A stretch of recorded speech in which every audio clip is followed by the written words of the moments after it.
Vermont Senator Bernie Sanders is proposing a new rule that would force pharmaceutical companies that use taxpayer-funded research and development to come up with their new drugs to charge a fair price to U.S. citizens, which means if any portion of your drug's development was paid for by United States taxpayers, you cannot raise the prices on your drugs by 10,000% or 20,000%. And those are not arbitrary numbers, folks. Let me point this out. There are several medications that available in this country where the markup is between 10,000 and 20,000%.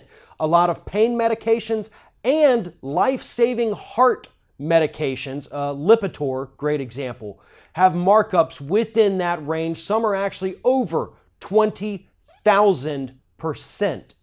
And that is what they charge us here in the United States. Meanwhile, you go to other countries, Canada, for example, typical markup might be between 1,000 and 3,000%, which sounds like a lot, but when you figure that a pill costs about 8 cents to produce, the markup actually is a little bit less than it seems. Here in the United States, though, we do not have that kind of benefit because Congress, Republicans, and most Democrats have just allowed Big Pharma to run rampant with whatever the hell they want to do in this country. Now, Bernie Sanders' new rule would prevent pharmaceutical companies from doing that unless they're going to come out of pocket for all of the expenses associated with developing new drugs. And this is a point that I have actually been making for years that people don't quite seem to grasp in the United States when they come to the defense of pharmaceutical companies.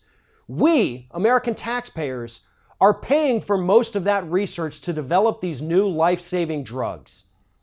Almost 75% of the medical research carried out in the United States is funded by taxpayer money.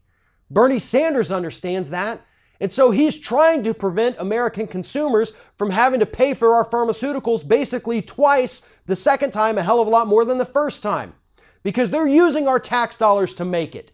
Then if we want it, we have to go fork over a 20,000% markup in order to buy it.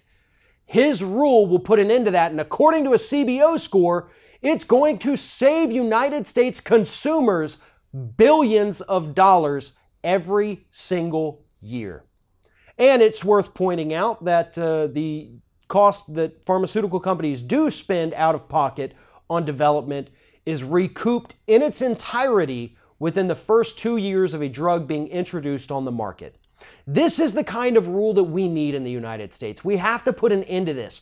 Rising pharmaceutical prices are one of the foremost healthcare issues in this country, aside from obviously people not having health insurance. But we've got to do something about prescription drugs. We needed a leader on this issue, and Bernie Sanders in just 1 week proposes this new rule, says he's going to draft legislation for single-payer health care, and where the hell are the Democrats on this?